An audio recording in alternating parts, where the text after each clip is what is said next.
नमस्कार। आज हम एक बहुत ही रोमांचक विषय पर बात करने वाले हैं, भारत के राष्ट्रीय उद्यान। हाँ, नमस्कार। हमारे पास कुछ अच्छे स्रोत हैं, जैसे भारत के राष्ट्रीय उद्यान, संपूर्ण जानकारी, और एक और है भारत के राष्ट्रीय उद्यानों का महत्व और सूची।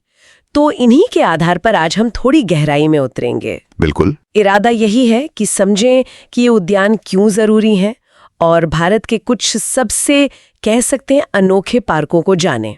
चलें? हाँ, जरूर। तो सबसे पहले ये समझना जरूरी है कि ये राष्ट्रीय उद्यान होते क्या हैं। हाँ, सही। देखिए, सीधे शब्दों में कहें तो ये भारत में ऐसे संरक्षित इलाके हैं, खास तौर पर देश की जैव विविधता, वन्य जीवों और प्राकृतिक संसाधनों को बचाने के लिए। अच्छा। इनकी सबसे बड़ी पहचान ये है कि इनमें शिकार करना, पेड़ काटना, किसी भी तरह का कंस्ट्रक्शन, ऐसी मानवीय गतिविधियों पर सख्त रोक होती है, ताकि प्रकृति अपने असली रूप में रह सके। बिल्कुल बिल्कुल, फल फूल सके। और भारत में इसकी शुरुआत कैसे हुई, मतलब पहला कदम कब और कहाँ? हाँ, तो इस सफर की शुरुआत हुई थी 1936 में, उत्तराखंड में। उत्तराखंड? हाँ, तब उसका नाम था हेली नेशनल पार्क। आज हम उसे जिम कॉर्बेट नेशनल पार्क के नाम से जानते हैं। वो भारत का पहला राष्ट्रीय उद्यान था। Jim Corbett? हाँ, सुना है। और अगर हम आज की बात करें 2025 तक, तो पूरे भारत में अब 109 राष्ट्रीय उद्यान है। 109? जी। और ये सारे मिलकर देश के कुल ज्योग्राफिकल एरिया का करीब 1.35% हिस्सा कवर करते हैं। 109 उद्यान सुनने में तो ये काफी बड़ी संख्या लगती है, पर सवाल ये है कि ये हमारे लिए इतने जरूरी क्यों है? मतलब इनका असली महत्व क्या है? देखिए, इनका महत्व वो कई परतों में है। इसे सिर्फ एक चीज से नहीं जोड़ सकते। सबसे पहली और सीधी बात तो है वन्य जीव संरक्षण। बाघ, एशियाई शेर, वो एक सींग वाला गैंडा, हिम तेंदुआ, ऐसी कितनी ही लुप्तप्राय प्रजातियां हैं जिनका अस्तित्व ही खतरे में है। उनको यहाँ एक कह लीजिए सुरक्षित घर मिलता है। सही है। और ये सिर्फ बड़े जानवरों की बात नहीं है, ये तो बायोडायवर्सिटी के भंडार हैं। पौधे, कीड़े मकोड़े, पक्षी, अनगिनत छोटे बड़े जीव, सबकी अलग अलग प्रजातियों को यहाँ संरक्षण मिलता है। हाँ, ये बात तो है। हम अक्सर बस बड़े जानवरों पर ही ध्यान देते हैं, लेकिन पूरा इकोसिस्टम तो हर चीज से बनता है, छोटी बड़ी हर चीज से। बिल्कुल सही कहा आपने। और ये उद्यान सिर्फ वन्य जीवों के लिए ही नहीं है, ये हमारे प्राकृतिक संसाधनों की भी रक्षा करते हैं। जैसे जंगल जो कार्बन सोखते हैं, नदियां, झीलें जो हमें पानी देती हैं, मिट्टी, हाँ, ये सब मिलकर एक स्वस्थ पारिस्थितिकी तंत्र इकोसिस्टम बनाते हैं, जो पर्यावरण के संतुलन के लिए बहुत जरूरी है। और आजकल जैसे क्लाइमेट चेंज की बात हो रही है, इनका महत्व तो और भी बढ़ गया है। और पर्यटन का क्या? वो भी तो एक पहलू है। हाँ, बिल्कुल। ये हमें प्रकृति से दोबारा जुड़ने का मौका भी देते हैं। पर्यटन, शिक्षा, रिसर्च, इनके जरिए ये हमें हमारी कुदरती विरासत की अहमियत समझाते हैं, जागरूकता बढ़ाते हैं। ये तो हुई महत्व की बात। बिल्कुल सही। अब जरा कुछ खास उद्यानों की तरफ चलते हैं। शुरुआत करते हैं भारत के सबसे विशाल, सबसे बड़े राष्ट्रीय उद्यान से। कहाँ है ये और क्या है इसमें खास? इसके लिए हमें जाना होगा उत्तर में हिमालय की ऊंचाइयों पर, लद्दाख। लद्दाख? हाँ, लेह क्षेत्र में। यहाँ है हेमिस राष्ट्रीय उद्यान। 1981 में बना था ये, और करीब 4100 वर्ग किलोमीटर में फैला है। भारत का सबसे बड़ा नेशनल पार्क। 4100 वर्ग किलोमीटर बहुत बड़ा लद्दाख में है, तो मतलब बेहद ठंडा और ऊंचा इलाका होगा। बिल्कुल, ये हिमालय के ठंडे रेगिस्तानी इलाके में है। ऊंचाई है करीब 3500 से 6000 मीटर तक। तो माहौल काफी कह सकते हैं कठोर है, और इसी वजह से यहाँ का जीवन भी बहुत अनोखा है। और यहाँ की सबसे बड़ी खासियत? हेमिस की सबसे बड़ी शान है हिम तेंदुआ, स्नो लेपर्ड। अरे वाह, स्नो लेपर्ड। हाँ, ये खूबसूरत और काफी रहस्यमयी बिल्ली ये लुप्तप्राय है, और हेमिस दुनिया में इसके सबसे महत्वपूर्ण घरों में से एक है। इसका इतना बड़ा और दुर्गम इलाका ही इसे छिपने और शिकार करने के लिए जरूरी माहौल देता है। हिम तेंदुए के अलावा और कौन से जानवर मिलते हैं वहाँ? यहाँ आपको हिमालयाई नीली भेड़, जिसे भरल कहते हैं, वो मिलेगी। तिब्बती भेड़िया है, यूरेशियन भूरा भालू, हिमालयाई मारमूट, ऐसे कई दुर्लभ जीव हैं जिन्होंने इस ऊंचाई और ठंड में जीना सीख लिया है। और ये सिर्फ वन्य जीवों का घर नहीं है, यहाँ प्रसिद्ध हेमिस मठ भी है। कई पुराने बौद्ध मठ हैं, तो सांस्कृतिक रूप से भी ये जगह महत्वपूर्ण है। अच्छा। हालांकि यहाँ ट्रैकिंग और वाइल्ड लाइफ वॉचिंग वगैरह होती है, लेकिन वो ऊंचाई और मौसम की वजह से काफ़ी एडवेंचरस हो जाता है। ये पार्क दिखाता है कि संरक्षण कितने मुश्किल इलाकों में भी अहम है। क्या बात है, इतना विशाल क्षेत्र और हिम तेंदुए का घर। अब बिल्कुल दूसरी तरफ चलते हैं। भारत का सबसे छोटा राष्ट्रीय उद्यान, कितना छोटा हो सकता है ये, कोई अंदाजा? हाँ, ये वाकई चौंकाने वाला है। इसके लिए हमें जाना होगा अंडमान और निकोबार द्वीप समूह। अच्छा, अंडमान। जी, वहां साउथ बटन द्वीप पर है साउथ बटन आइलैंड राष्ट्रीय उद्यान। 1987 में बना था और इसका एरिया है महज 0.03 वर्ग किलोमीटर। 0.03? ये तो बस 3 हेक्टेयर हुआ, किसी शहर के पार्क जितना। हाँ बिल्कुल, लगभग उतना है। इतनी छोटी जगह की क्या खासियत हो सकती है? इसका छोटा आकार ही इसकी खासियत है। ये दिखाता है कि संरक्षण के लिए साइज ही सब कुछ नहीं होता। ये नन्हा सा द्वीप अपने आप में एक पूरा समुद्री इकोसिस्टम समेटे हुए है। यहाँ खूबसूरत कोरल रीफ्स हैं। Coral reefs? हाँ, प्रवाल भित्तियां जो समुद्री जीवन के लिए नर्सरी की तरह होती हैं। यहाँ समुद्री कछुए आते हैं, रंग बिरंगी मछलियों की ढेरों किस्में हैं। ये अंडमान के बड़े समुद्री इकोसिस्टम का एक अहम पर बहुत नाजुक हिस्सा है। नाजुक? तो फिर पर्यटन? इसीलिए यहाँ पर्यटकों की आवाजाही बहुत कंट्रोल में रखी जाती है ताकि इस दुनिया को बचाया जा सके। स्कूबा डाइविंग या स्नॉर्कलिंग के लिए ये जगह स्वर्ग है, पर उसके लिए खास अनुमति लेनी पड़ती है। ये याद दिलाता है कि हमारे समुद्री खजाने भी उतने ही कीमती हैं। एक तरफ बर्फीले पहाड़ और दूसरी तरफ समुद्र में एक नन्हा सा द्वीप, गजब की विविधता है। अब जरा उस पार्क की तरफ चलते हैं जिसने भारत में ये पूरी कहानी शुरू की थी। हाँ बिल्कुल, अब बात करते हैं जिम कॉर्बेट राष्ट्रीय उद्यान की। हाँ, ये उत्तराखंड में है, नैनीताल और पौड़ी गढ़वाल जिलों में, हिमालय की तलहटी में। जैसा हमने पहले कहा, 1936 में हिली नेशनल पार्क के नाम से बना था, भारत का पहला नेशनल पार्क। आज ये करीब 521 वर्ग किलोमीटर में फैला है। और इसका नाम? ये तो मशहूर शिकारी और फिर बाद में संरक्षणवादी बने जिम कॉर्बेट के नाम पर पड़ा है ना? और प्रोजेक्ट टाइगर से भी इसका कुछ खास रिश्ता है। बिल्कुल, जिम कॉर्बेट ने उस इलाके में आदमखोर बाघों का शिकार किया था, पर वो बाघों के संरक्षण के बहुत बड़े समर्थक भी बने। उन्हीं के सम्मान में इसका नाम बदला गया। और हाँ, 1973 में जब भारत ने बाघों को बचाने के लिए प्रोजेक्ट टाइगर शुरू किया, हाँ 1973 में, तो जिम कॉर्बेट ही वो पहला उद्यान था जिसे टाइगर रिजर्व घोषित किया गया। ये आज भी बाघों के सबसे अच्छे ठिकानों में से एक है। पर यहाँ सिर्फ बाघ ही नहीं है, एशियाई हाथी हैं, हिरणों की कई किस्में हैं, चीतल, सांबर, काकड़, घड़ियाल भी मिलते हैं। और वो रामगंगा नदी, उसका भी जिक्र आता है अक्सर। हाँ, रामगंगा नदी इस पार्क की लाइफलाइन है, जीवन रेखा। ये ना सिर्फ जानवरों को पानी देती है, बल्कि इसके किनारों पर मगरमच्छ और घड़ियाल भी दिखते हैं। कॉर्बेट का लैंडस्केप भी बहुत विविध है। घने साल के जंगल हैं, नदी किनारे घास के मैदान हैं जिन्हें चौड़ कहते हैं, और शिवालिक की पहाड़ियां भी हैं। ये विविधता ही यहाँ इतने तरह के जीव जंतुओं को रहने का मौका देती है। टूरिज्म के लिए भी ये बहुत पॉपुलर है। जंगल सफारी, बर्ड वॉचिंग, फोटोग्राफी, दुनिया भर से लोग आते हैं। ढिकाला, बिजरानी जोन काफी फेमस हैं।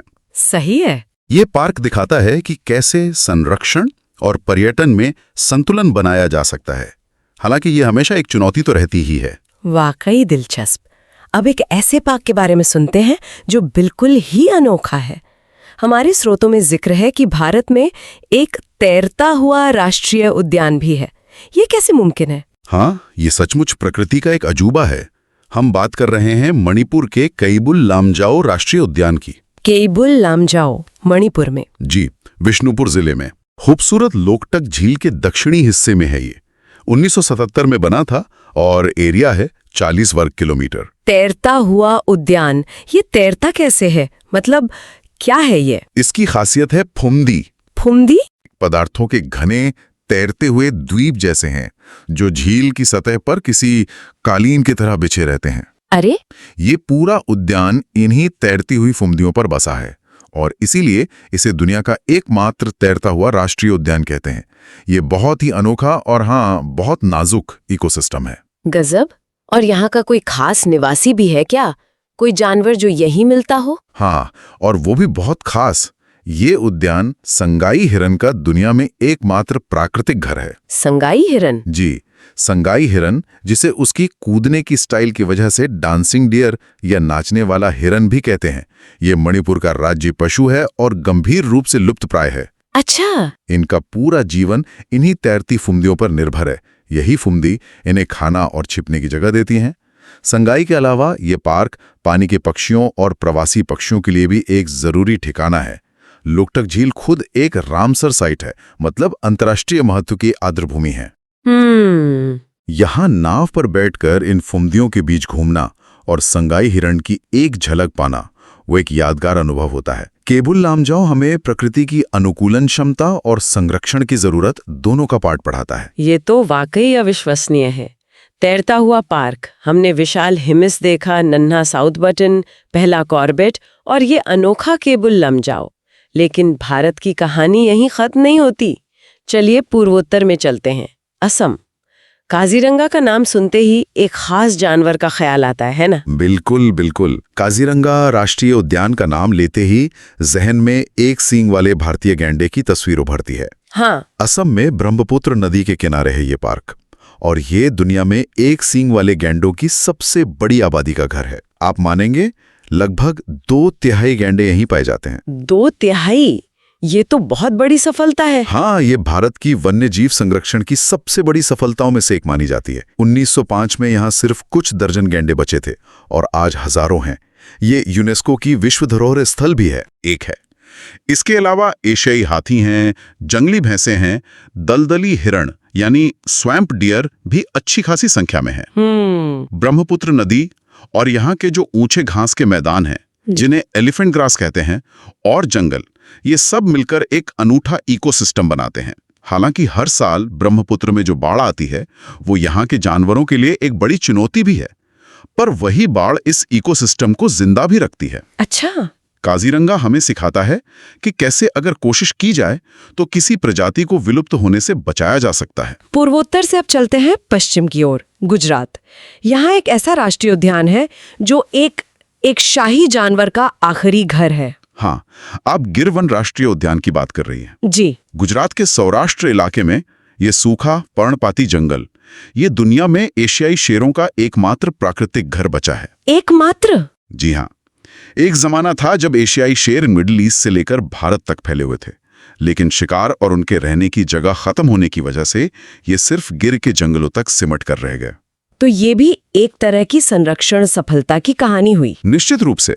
20वीं सदी की शुरुआत में यहाँ सिर्फ 20 के करीब शेर बचे थे। सिर्फ 20? हाँ, लेकिन पहले वहां के नवाबों और फिर भारत सरकार के प्रयासों से आज इनकी संख्या 650 से भी ज्यादा हो गई है।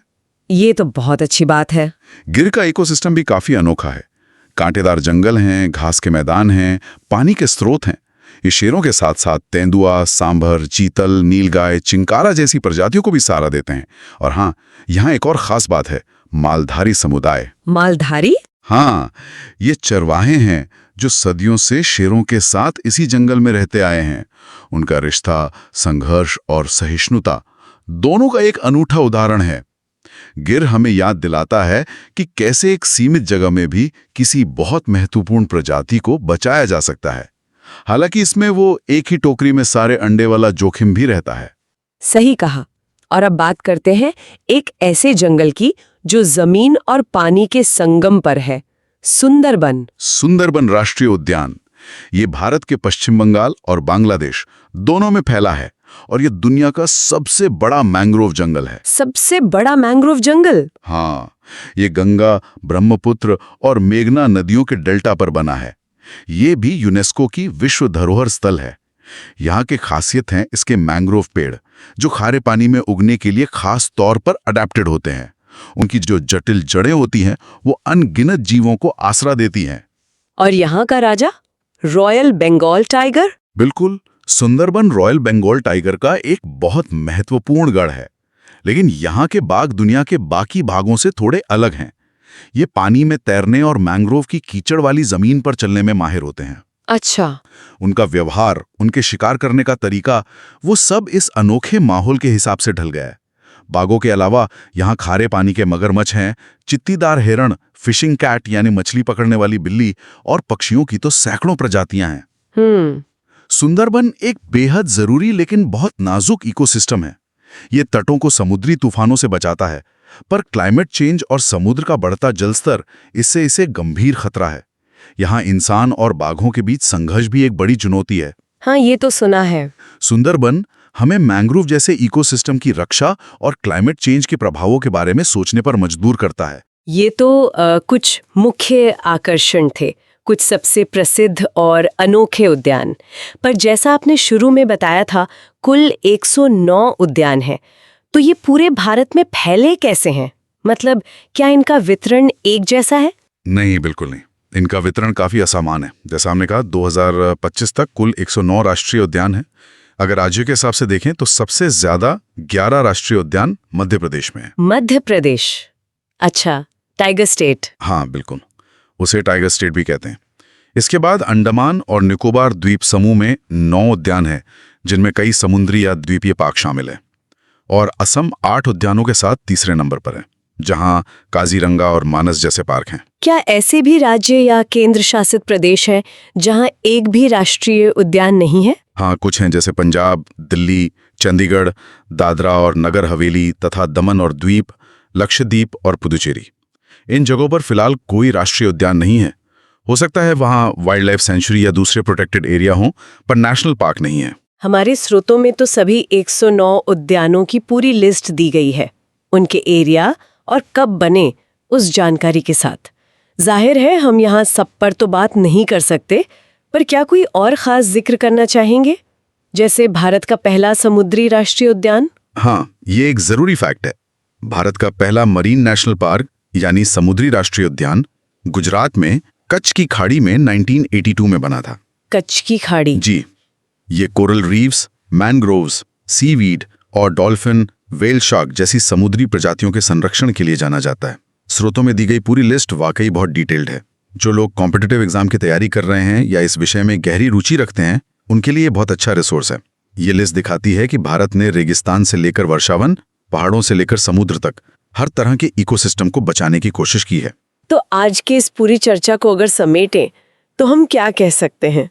हमने क्या सीखा? मेरे ख्याल से जो सबसे बड़ी बात सामने आती है वो ये है कि भारत के राष्ट्रीय उद्यान सिर्फ जमीन के कुछ टुकड़े या जानवरों के बाड़े नहीं हैं। ये हमारी कुदरती और बायोलॉजिकल विरासत के जीते जागते म्यूजियम हैं।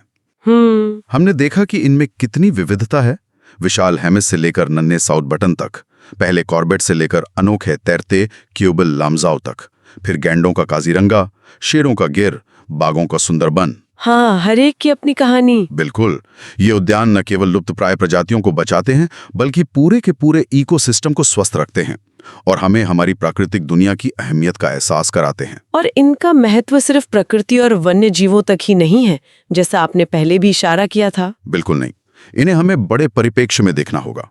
ये जंगल और वेटलैंड्स कार्बन सोख कर क्लाइमेट चेंज के असर को कम करने में मदद करते हैं। हाँ, ये बहुत जरूरी है। ये उन नदियों के स्रोत हैं जो करोड़ों लोगों को पीने का पानी और सिंचाई के लिए जल देती हैं। और हाँ, पर्यटन जैसी एक्टिविटीज के जरिए ये स्थानीय समुदायों, खासकर आदिवासी समुदायों के लिए आजीविका भी पैदा करते हैं। हालांकि उसे सस्टेनेबल बनाना एक अलग चुनौती है। सही है। इसलिए इन उद्यानों का संरक्षण सिर्फ कोई नैतिक जिम्मेदारी नहीं है, बल्कि ये सीधे तौर पर हमारे अपने भविष्य और कल्याण के लिए भी जरूरी है। ये सब सुनकर वाकई लगता है कि इन कुदरती खजानों को सहेजना कितना महत्वपूर्ण है। यहाँ एक विचार है जिस पर शायद हम सबको सोचने की जरूरत है। जैसे जैसे भारत आर्थिक तरक्की की राह पर आगे बढ़ रहा है, विकास की जो जरूरतें हैं और इन महत्वपूर्ण संरक्षित क्षेत्रों की सुरक्षा, इनके बीच संतुलन कैसे साधा जाए? ये बड़ा सवाल है। हम ये कैसे पक्का कर सकते हैं कि पर्यटन जैसी गतिविधियां इन नाजुक जगहों को नुकसान पहुंचाए बिना सस्टेनेबल तरीके से चले, ताकि प्रकृति और प्रगति दोनों साथ साथ आगे बढ़ सके? ये एक मुश्किल सवाल है जिसका जवाब हमें लगातार खोजना होगा।